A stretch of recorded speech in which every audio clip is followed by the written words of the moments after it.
AM 1160. And in the studio with us this morning, Indiana County District Attorney Bob Manzi, and our conversation brought to you by Marcus and Mack, a law firm representing injured people. Josh, you live on Facebook today? We are. We're live on Facebook with the DA. Good morning. Good morning, Todd. How are you today? Wonderful, and it's good to have you in the studio with us here today. We're actually going to make you a part of our regular monthly roster and just keep it open for the district attorney, and that is you now, and you for the future at least. One of the things that is out there is a rumor, hey, Manzi's running for judge too. That's not really the case, is it?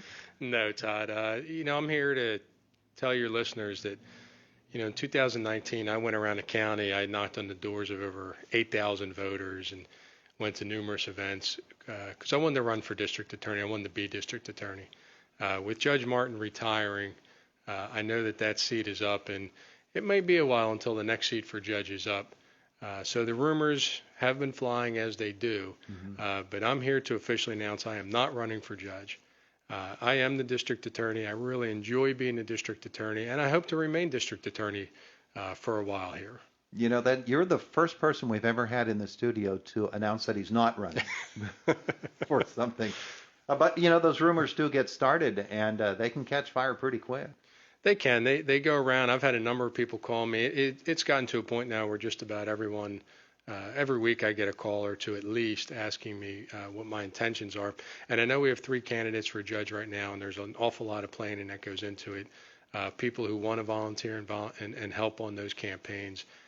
So I want to make sure that everyone knows, my intention is to stay as district attorney and do as best a job as I can as district attorney for Indiana County. Gives us a chance to talk about this past year, and we did talk about this recently as we reviewed your first year in office and look forward to the coming year.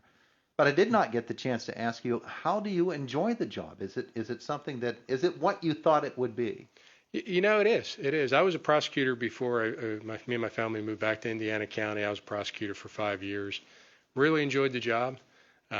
We wanted to bring our kids back here and raise our kids here. So, never really anticipated running for the job. The opportunity came there, and it was just a job I like. When I talked to my wife, she says, you come home anymore, and you can tell you just enjoy what you're doing. Yeah. And that includes calls at 3 o'clock in the morning when I'm talking to the police or who are working a case, or if I have to leave my family and go deal with the situation. I mean, that's all part of it, but I really enjoy what I'm doing. Even filling out the reports. Even filling out the reports. Even that, my goodness. It also gives us a chance to ask you about some of the things, and you and I were talking before we came on the air about we're in the middle of the pandemic. Hopefully we're toward the end of the pandemic and not in the middle of it, but getting toward the end of it. But as things improve to the point where we can begin to get back to closer to what normal is going to be in the future, there are certain measures that have been taking place because of the pandemic and changes in the way courts operate across Pennsylvania. Are there some of those that you say to yourself, I hope this procedure or this method stays around. This one, I can't wait for it to go away. With the advanced technology, we've used Zooms and Polycoms and other different technology to get hearings done, to get pleas done or sentencings done, motion hearings. And what it has done is allowed us to take care of some of these hearings, some of these motions without the necessity of actually appearing in one of the courtrooms. And one of the nice parts with that is people who are traveling from a distance, they don't have to travel here to take care of that. Quite frankly, I think we're getting things done because of the use of the advanced technology. Our courts, our judges have just done, I can't say it enough, how much of a fantastic job our courts and court administration has done in getting these cases moving along using that technology.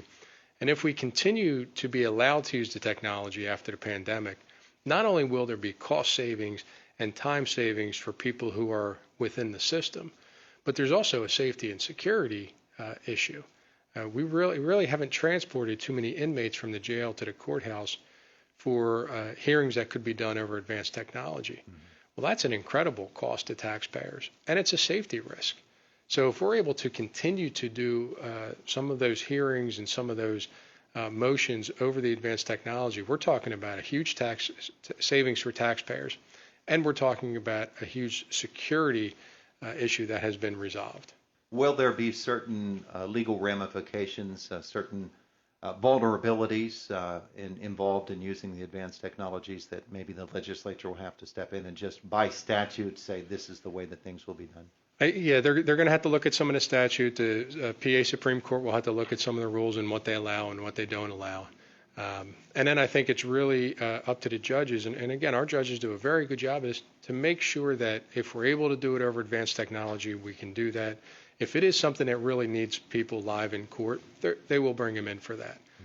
Because, tantamount to what we're doing is to make sure people's rights are protected. If we're going to go through a case, I want to go through it once. I don't have to go through it more than once. I'm sure feedback is very important to you, not only from your fellow district attorneys across the Commonwealth, but from judges and from defense attorneys as well and fellow prosecutors. So what sort of feedback have you been getting to the way things operate now during the pandemic as opposed to the way they were before?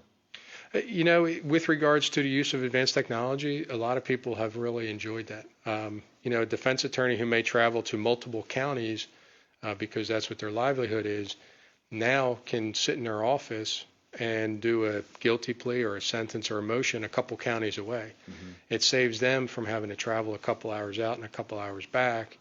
It saves them from charging excess fees to their clients just for traveling, which normally that would happen.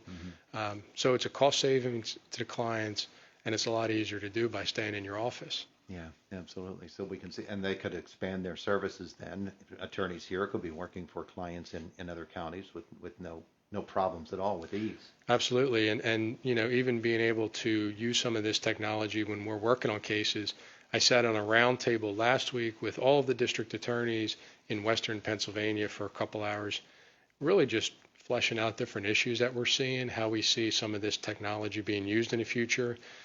What we like, what we don't like, and hopefully working towards keeping what's working well. Has the pandemic substantially changed the way you as a prosecutor can investigate a case and build a case?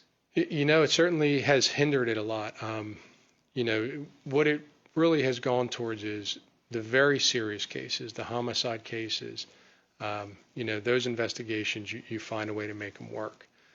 What it has really gone to is some of the misdemeanor cases where some of that investigation takes a little more time just because you have to go through a lot of the extra steps. Mm-hmm. But the evidence preservation is still there. What we're talking about is cases where it might be bank records or might be an interview.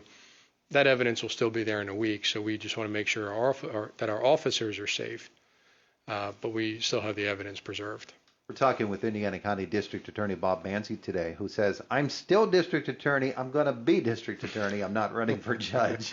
And it's interesting to me that, throughout the incoming administration, the changes that will necessarily come from state government, the announcement this morning, Dr. Levine is going to be leaving for the Biden administration, and the way changes up the chain that can occur. That, of course, is not your department, but certainly within the court system, there could be changes coming, people leaving, people going here or there. People are looking at Josh Shapiro, and does Josh Shapiro take an administration post? Does he announce for governor, which some people are speculating? All of those things. Do you keep an eye on what's happening from the judicial standpoint, from the legal standpoint, to say, okay, I know this fella or that lady, and I don't know this one, so I don't know what might happen should this happen, should this occur? Yeah, I think it's important to kind of keep up on what is happening. I think it's also important to not worry too much about the rumors, because if you spend time chasing down what could happen, if this rumor happens or that rumor happens, you could really waste a lot of time. But I do think what you want to do is, we always keep our eye on the law. The law is the law, and the people within the system are following that. So, as new case law comes down from the PA Supreme Court or United States Supreme Court, we want to make sure that we take a lot of time to keep our eye on that law. As different administrations happen, as different people get into various positions, we're certainly going to roll with the punches, because our office is going to work with whoever's there. Yeah. The nice part, we just had a big change with Judge Banca becoming president judge. Him and Judge Clark do a fantastic job. So there's, while there may be some changes here and there, it's all positive.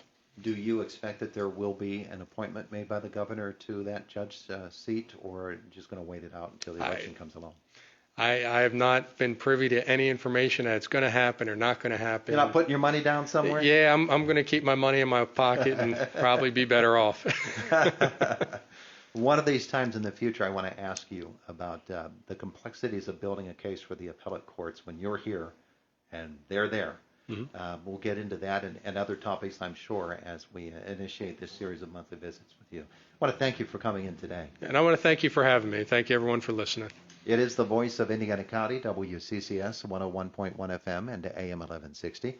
21 minutes after 8 o'clock.